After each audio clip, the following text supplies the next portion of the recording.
How you doing, YouTube? Matt Massive Beer Reviews back with really kind of pumped for this beer time beer, because that makes sense.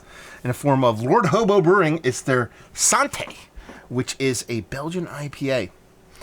Not gonna lie to you, if you gave me a list of beers that come out of Lord Hobo, I think a Belgian IPA would be far down that list, if on that list at all. But I was at a local place, I saw this, I was like, hey, wait a minute, and I looked down it, and it's like, a month-old Belgian IPA. It's right up my alley.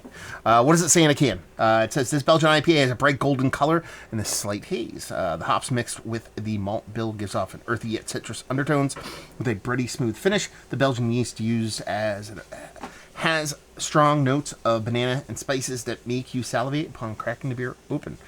This beer is perfect for any celebration. Santé. So Santé is your Salante, that whole kind of thing. Basically means health toast. So, yeah. I love Belgian IPAs, man. They're done right.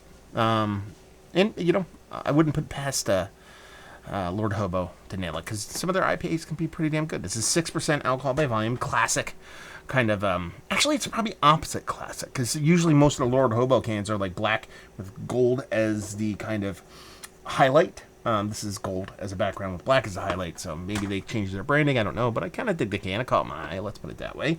And it's got a soft golden glow to it. It's kind of what you expect from a Belgian IPA. They can skew a couple different directions. Rich golden in color, tight compact head, looking the part of a little Belgian hazy. Let's get a nose. I mean, there's no mistaking there is a Belgian yeast there. You get that little bit of bubblegum in there. That subtle little soft spiciness, that little cardamom, if you will, something along those lines. I'm not really getting much hop off of this. There's a fruity citrus thing to it. But again, that could be just a little bit kind of an aggressive yeast thing. Probably more hops than anything else, but there is not much, if any, bittering on this beer at all. It smells nice. It smells more like a Belgian pale than a Belgian IPA. Let's just dive in, see what it's got. Cheers.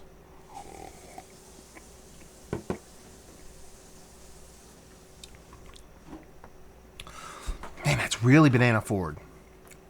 I don't hate it, but it's so banana forward, it just kind of reminds me more of like a wheat beer than anything else. That's how aggressive banana forward it is.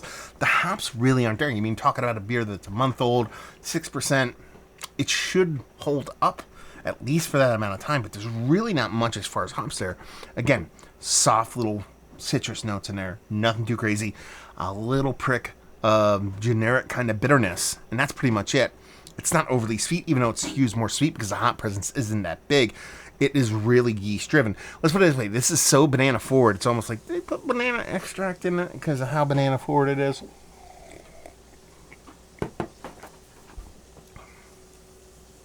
Yeah, this is more kind of very much more pale ale than IPA for me. And that banana is just so aggressive.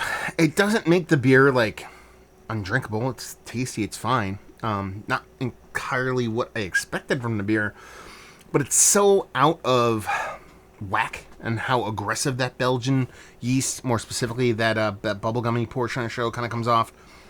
It just ends up being just very one-sided. So yeah, not a negative beer, but not really the beer I hoped it would be. I hope it was skewed a little bit more traditional kind of Belgian pale ale, which is, kind of lets the yeast do a lot of the play here, but there's usually a little bit more kind of complexity to the yeast, not just banana or bubblegum. And there's a little bit of banana to it too, but that hefty amount of bubblegum going on with it. And yeah.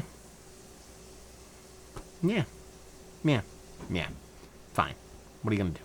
Let's talk about it. One of the better Belgian IPAs I've had as of late. Not really. Fine beer.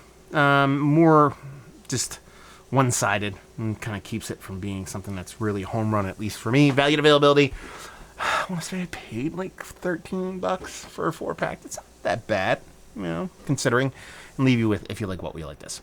If you like banana, bubblegum estered kind of wheat beers, but you just don't, not a big wheat fan. Maybe you're allergic to wheat. I don't know. If you want something that's a little crisper, a little cleaner, but you still get that big banana bubblegum phenolic in taste, look no further. So there you go. Another review in the books. Hopefully you guys enjoyed it down there. If you want to talk about it, Massive Beers. If you want to check me out doing the social media stuff, Beer Massive. Want to check me out doing the whole podcasting thing. Hopefully you guys enjoyed the review. Hopefully enjoying a little bit of a Belgian IPA right now. And hopefully see you next time. Cheers.